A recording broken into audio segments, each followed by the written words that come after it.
One of the most famous opening lines in literature reads like this: "Happy families are all alike. Every unhappy family is unhappy in its own way." The novel that opens with that sentence tells the story of a woman who rebels against the life society has handed her and risks everything for love. Her name is Anna Karenina. Her creator, Leo Tolstoy, draws her with such vivid, unsettling truth that readers remember her less as a character in a book and more like someone they actually knew, someone whose choices they still argue about today. So why, more than a century and a half later, is this novel still considered one of the greatest ever written? Here is the story. Let's start with the author. Leo Tolstoy was born in Russia in the year 1828 into an aristocratic family.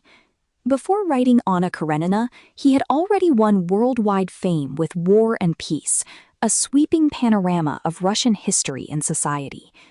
In this new novel, he turned his lens closer to home, focusing on the glittering but often hypocritical social world of his own class. He serialized Anna Karenina between 1875 and 1877 in installments published in the magazine The Russian Messenger. It appeared in book form in 1878. Those were years of rapid, unsettled change in Russia, with railways spreading fast across the country, and the old landed aristocracy increasingly rubbing shoulders with a rising merchant class, a shift the novel keeps humming quietly in its background throughout. Tolstoy placed particular weight on this book, calling it his first true novel, setting it apart even from the earlier work that had already made him famous. But here is an interesting fact. As he worked toward the end of the novel, Tolstoy grew increasingly unhappy with it. His mind, at that point in his life, had already begun sliding into a deep moral and religious crisis, and that inner struggle bled directly into the spiritual searching of the character Levin later in the book. There is another curious detail here, too. Konstantin Levin, the novel's second central character, is widely considered a semi-autobiographical portrait of Tolstoy's own beliefs, struggles, and life. The scene where Levin proposes to Kitty closely mirrors how Tolstoy himself proposed to his wife, Sophia Behrs. Even the moment where Levin asks his fiancée to read his diary before their marriage, exposing his past faults and relationships, is drawn directly from Tolstoy's real request to Behrs to do the very same thing. So what actually happens in the novel? Anna Karenina weaves together two parallel stories. At the center of the first is Anna herself, a beautiful, intelligent woman from the upper class. She leaves behind her respected but emotionally cold husband, the government official Karenin, and their young son, to pursue a passionate love affair with the dashing cavalry officer Count Vronsky.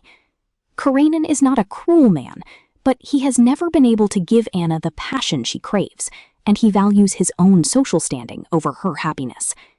The affair brings Anna the most intense happiness of her life, at least at first. She and Vronsky run away together to Italy, but the escape never delivers the peace they were hoping for. Back in Russia, the rigid social code of the day begins pushing Anna out, door by door. The same class of men can carry on similar affairs without consequence, while Anna is slowly isolated from the drawing rooms, dropped from invitations, abandoned by old friends. Tolstoy renders this double standard without ever editorializing, simply by showing it plainly, scene after scene, until the reader feels the unfairness of it just as sharply as Anna does. As Anna is cut off from both her son and her old life, she spirals into growing jealousy and desperation, uncertain whether Vronsky still loves her, whether society will ever forgive her, or whether she will ever see her son again. The novel traces this collapse through a recurring symbolic thread of trains and train stations. In fact, Anna and Vronsky's first meeting itself takes place at a railway station, a small detail that gains far heavier meaning by the novel's end. Anna's story, in one of the most talked about and devastating scenes in literature, comes to its close at a train station as well. At the center of the second story is Konstantin Levin, a withdrawn, thoughtful landowner. Levin is initially rejected by Kitty, the young woman he loves, because she has her sights set on Vronsky at the time. But once Vronsky's attention shifts to Anna, Kitty is left deeply disappointed, and over time, a far more genuine bond forms between her and Levin, one that eventually leads to marriage. Levin's story moves in the opposite direction from Anna's. He searches for meaning in rural life, in physical labor, and eventually in faith, working alongside the peasants on his own land, wrestling with questions of agricultural reform and the purpose of existence. That quiet, patient searching gives the novel some of its most tender and honest pages. By placing these two stories side by side, Tolstoy shows two people from the same society, even the same social circle, pursuing happiness down entirely different roads. Anna is slowly destroyed for chasing her desires, while Levin finds peace by turning inward, toward his own land. On one side stands a woman who puts passion above everything else and pays an enormous price for it. And on the other, a man who builds his peace slowly, through patience, work, and small, unglamorous happiness. That contrast is one of the novel's greatest strengths, constantly pushing readers to weigh one way of living against the other. What keeps Anna Karenina so alive to read today is the sheer depth with which Tolstoy renders the human soul.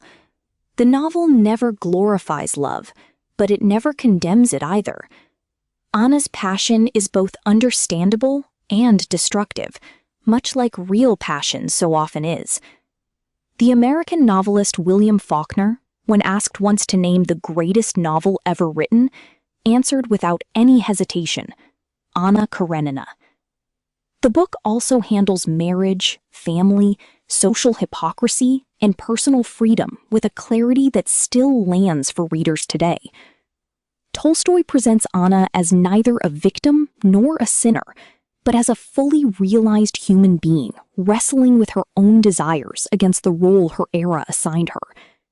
That is why a novel written more than a century and a half ago still has something to say to anyone thinking about family pressure, social judgment, and personal freedom. Few writers have managed to make a reader feel simultaneous sympathy and unease toward a single character the way Tolstoy does with Anna. And that tension is exactly what keeps critics and ordinary readers alike returning to her story. A few closing details. The text behind this narration comes from the project's English rendering of Tolstoy's original Russian, since he, of course, wrote the novel in Russian. The book has been adapted for film and television many times since its publication. The earliest adaptation was a silent Russian film from 1911, not long after the novel itself first appeared. Later versions include the 1948 film starring Vivien Leigh and director Joe Wright's visually striking 2012 adaptation.